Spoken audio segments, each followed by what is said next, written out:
Hvad har foreningstanken, fodbold og forenet kredit med hinanden at gøre? Og hvorfor står der forenet kredit på spillernes trøjer? For at forstå det, sparker vi tiden tilbage, helt tilbage til 1849, hvor Frederik den 7. underskriver Danmarks første grundlov.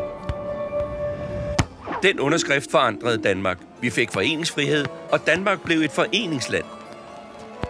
Og danskerne gik sammen og skabte hundredvis af foreninger, landboforeninger, mejeriforeninger og indkøbsforeninger.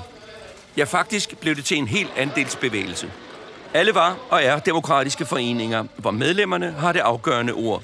Er der nogen, der stemmer imod? Men ikke nok med det. Foreningstanken bredte sig også til idrætten, og i 1889 blev Dansk Boldspilunion stiftet.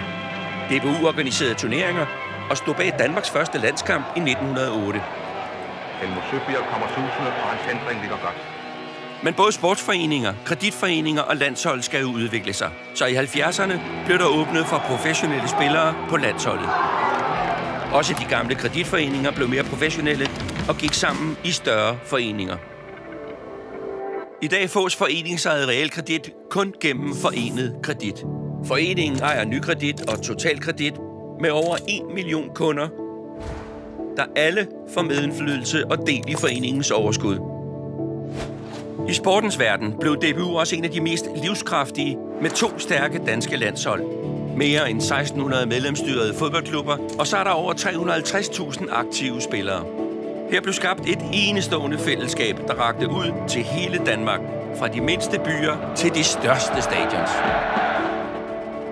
Så både DBU og Forenet Kredit har en sag. DBU arbejder for at udvikle og fremtidssikre den sport, som hver eneste dag dyrkes og elskes af mange i hele landet. Forenet Kredit arbejder for at udvikle og fremtidssikre foreningsejet realkredit til glæde for danske boligejere.